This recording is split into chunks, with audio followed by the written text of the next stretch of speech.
Hey fellas, what's going on? I hope y'all are having a great day. Today we're diving into the ancient art of flirting, how to do it confidently and naturally without crossing the line into creepy town. Because let's face it, there's a very thin line between charming and call the police whack ass, especially in today's day and age where interpretations and conversations are different between everyone. But if you stick to the simplicity of what I'm about to teach you, you will stay out of the creepy category as well as the friend zone.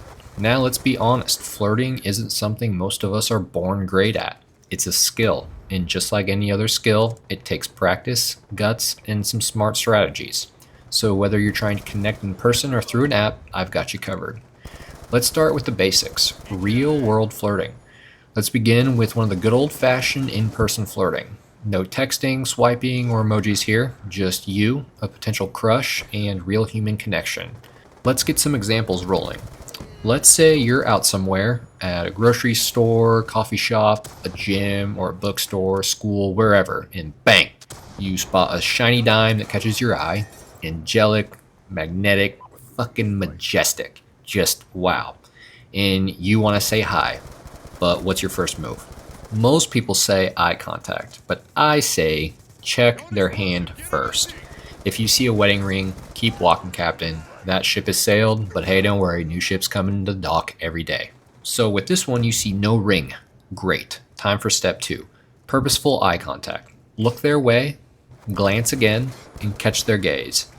When your eyes meet, don't stare. Seriously, don't be that guy. Don't stare too hard. Instead, toss a quick smirk, maybe a little head nod, and then casually look away. That's the I see you and I like what I see, but talking with your eyes without saying any words. If you catch her looking at you again, then that's your green light. Flash a bigger smile this time. That's the grin that says, yeah, you caught me. Now we're going to move into step three, which is the approach. And be bold and not weird with this, guys. Now that the spark has been lit from the eye contact, it's time to start the approach. No limping, no overly cool strutting, none of that shit. Just confidently walk over and introduce yourself. Yes, this is scary. Yes, your stomach is probably going to do some backflips, but this is normal. The trick here is preparation. Don't just go up and freeze like a deer in the headlights. Have something to say. A simple compliment works wonders, as long as it's genuine and tasteful. Now, the word genuine here is very powerful. If you can tap into yourself being genuine, then when you deliver your first words or compliments to the girls, they're going to pick up on that feeling from you that you are confident and you're really meaning what you're saying, and they're really going to like and respect you for that. Pro tip here is for your first compliment, it should never be sexual. A good example here is saying, "Excuse me, miss, that dress looks stunning." This is very classy and gentlemanlike. Do not say things like, "Damn girl, I saw that ass." No, you're going to get banned from the premises. This is ghetto talk and not gentlemanlike at all. When you give a compliment, look them in the eye. Be direct and sincere and friendly. Compliments are very powerful, and when someone says something nice to you, don't you like them a little bit more?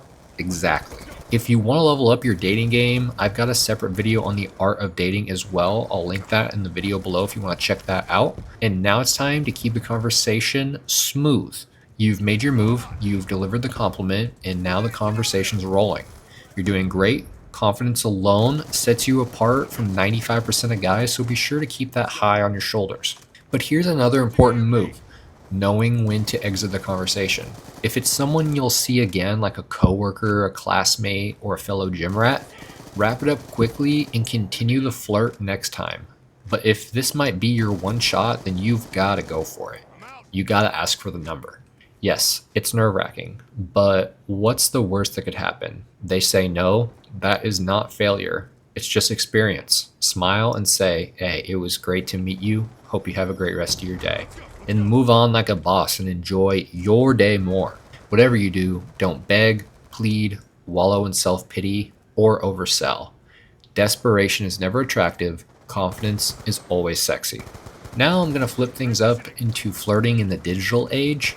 And my biggest statement that I can give is for you to have fun and treat this like a game.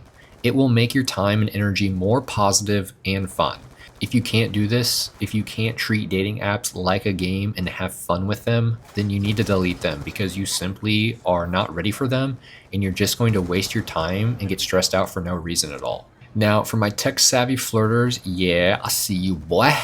Let's talk about an awesome tool to help you meet new people, and that is Tinder and Bumble. Here's how dating apps work if you don't know. You sign up, the app shows you a single person in your area. You swipe right or left based on who you find attractive. And if they swipe right on you as well, then boom, you got a match, and now you can chat and flirt with zero guesswork.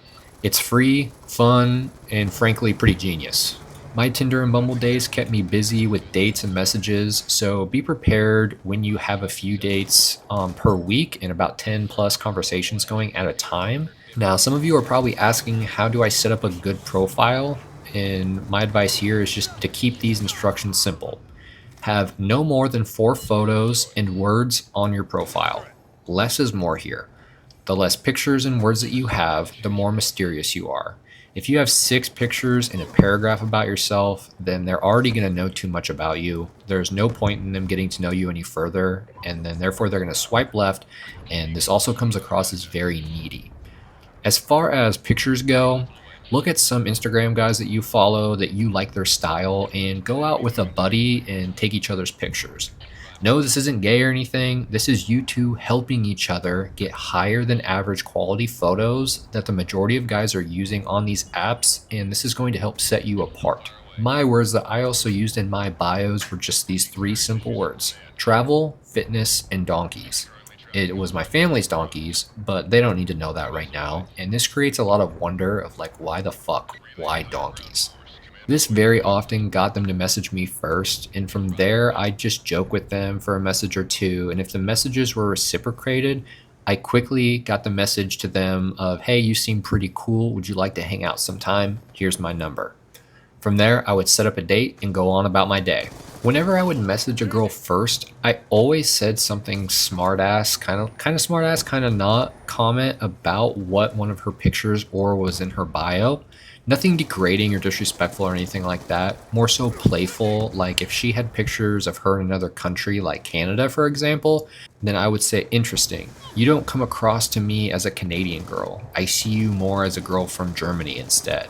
This is going to make her question why I'm thinking that and see her in that way and respond with something about herself or something smartass back disagreeing with me. Either way, it's going to lead to a response, and that's the dance we're looking for within the flirt. Brother, you got this. I firmly believe in you. Remember, flirting is just fun. If you aren't having fun, either you're not into her or you're simply not flirting at that point. Humans flirt because it makes us feel good and allows us to be our natural selves in a fun way. At the end of the day, gentlemen, flirting is a game of numbers and confidence too. The more that you put into yourself and put yourself out there, the more chances you are going to have at making a real connection. And yes, the first few tries might feel awkward, and they probably are going to be. But you'll be sweating, a little bit nervous, and maybe a little bit nauseous, but trust me, it does get easier, and you get better at this skill. So go out there, frolic, flirt, be bold, but be respectful, and most important of all, have fun.